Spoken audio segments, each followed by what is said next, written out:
everyone. We are so excited that you have chosen to be a part of this series called Pre-Decide.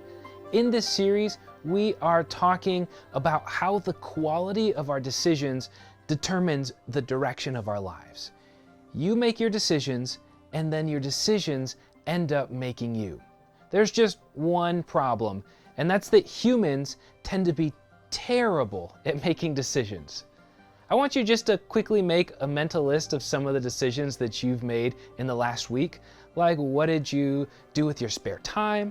What did you choose to eat? How did you choose or choose not to spend your money?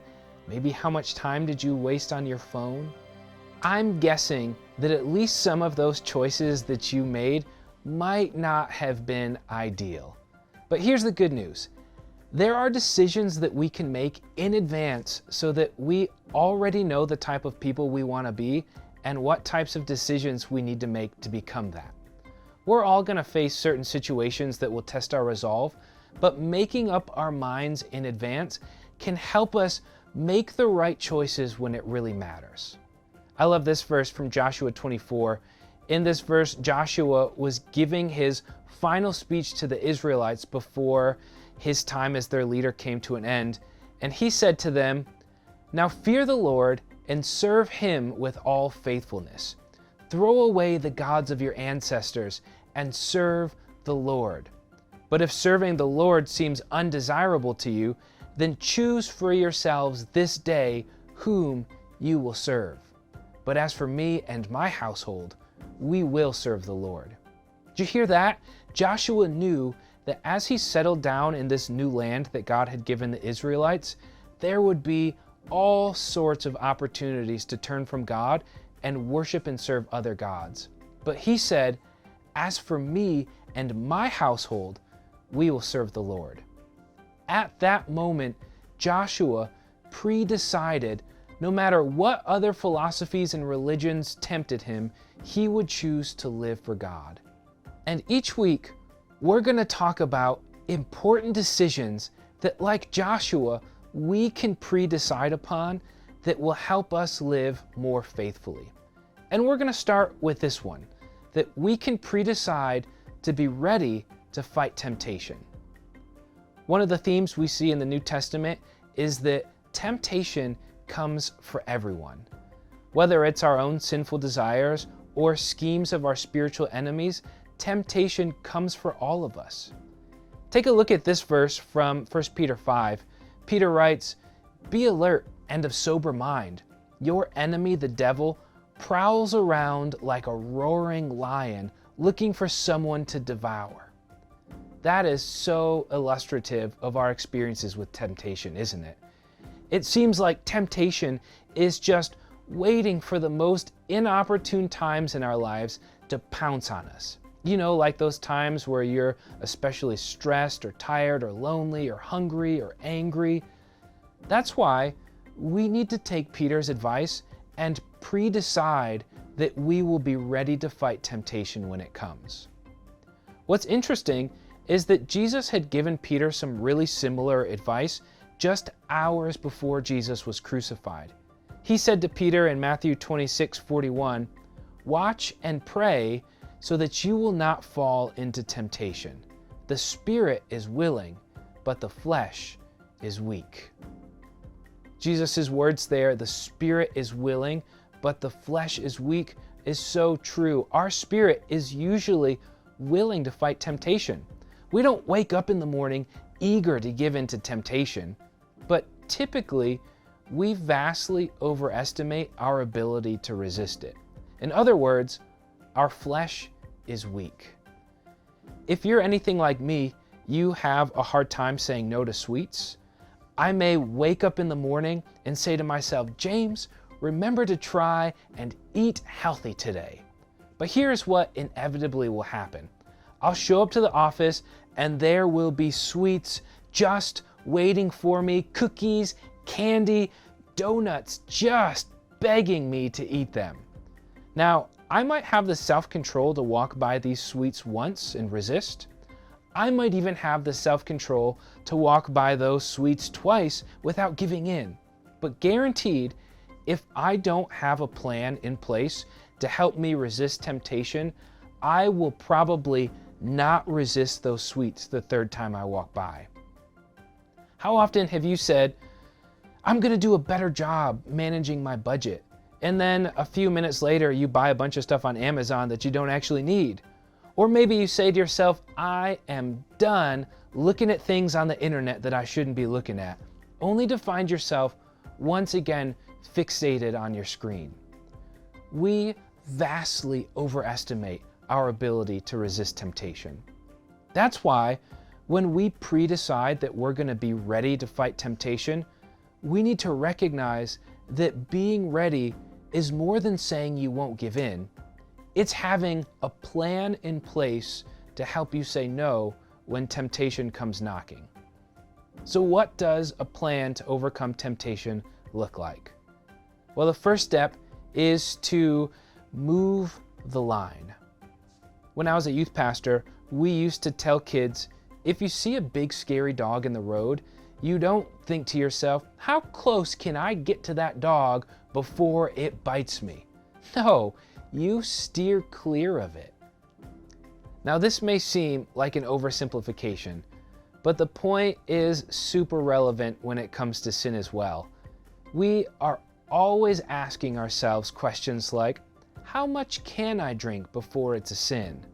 I know I shouldn't have sex until I'm married, so what are things that I can do that technically aren't considered sin? Or even, how much money can I spend on myself before it's considered greed? We try to figure out where the line is, where one side of the line is considered sinful and the other side isn't, and then we want to tippy-toe right up to the edge of that line, get as close as we can without actually crossing it. And then when we do cross the line, we say, I don't even know how that happened. Paul gets at this idea when he's encouraging one of his congregations to avoid sexual immorality. In 1 Corinthians 6:18, he says, flee from sexual immorality. He doesn't just say, see how close you can get without doing it. No, he says, flee from it. Here's the thing that I want you to see. If you know there are specific areas in your life that you struggle with, instead of getting as close as you can to the line, move that line over. Set yourself a personal boundary that insulates you from falling into temptation. You struggle with overspending on Amazon? Well, make a personal rule that says you have to leave things in your cart for 24 hours until you buy them. Or don't store your current credit card in your Amazon account. Shoot, you can have your spouse be the keeper of the password and make a rule that you have to have them log in every time you need to get something. You struggle with looking at porn on your smartphone? Sell your iPhone and buy a flip phone. Set a new boundary for yourself that insulates you from the things that you struggle with. Does moving the line solve your sin problem? Absolutely not. Your sin problem is only solved by Jesus, who transforms our hearts over time and will eventually resurrect us with new, perfect, non-sinful bodies. But when you move the line, it creates more space between you and your temptation that allows you more opportunity to say no to sin. A second part of being ready is to magnify the cost. One of the problems with temptation is that it usually comes to us in a way that hides the actual cost of our actions. We can think about this in all sorts of ways, but let's use food as an easy example. It's easy for us to look at a wonderfully delicious no-bake cookie and say, it's just one cookie, what harm can it do? But one cookie 3 times a day, now that can have some serious consequences to your blood pressure, to your blood sugar, or to the state of your arteries. That's kind of an innocent example, so let's talk about something maybe more sinister, like pornography. There are all sorts of personal problems it can cause. It warps our view of sex. It can create an evil habit of objectifying other people's bodies. It can make your spouse feel like you've been unfaithful to your marriage. But it also has all sorts of societal costs as well. The adult film industry is often found to be participating in human trafficking and coercion. Drugs and alcohol are often given to performers to help them deal with the brutality of the industry. Now, temptation might say, it's not going to hurt anybody, it's just this one little thing. But being honest about the real costs, that allows us to say when we're tempted, I know the true cost, and 5 minutes of pleasure is not worth ruining my health, my marriage, or endangering society with these wrong choices. Numbers 32:23 says this, you may be sure that your sin will find you out. Moses wrote those words to the Israelites when he was encouraging them to do all they could to keep God's laws. And his point was simple. You can't run from the consequences of sin. Both the personal and the societal consequences, they will eventually find you. And it's better to count the cost now and to pre-decide that those costs are not worth it before we give in. Finally, the third key in being ready to fight temptation is to plan your escape. If there's a temptation that plagues you, have a plan for how you can escape when that temptation comes. Maybe you need to make an agreement with a few friends that every time you find yourself being tempted, you call one of them and talk about it. And if they don't answer, you have to leave a voicemail verbalizing what's going on. Or maybe it's an alternate action that you plan to do every time that you're tempted. Instead of eating Oreos, you eat some blueberries. Instead of scrolling Instagram for hours, you go for a walk with your dog or spouse or kids.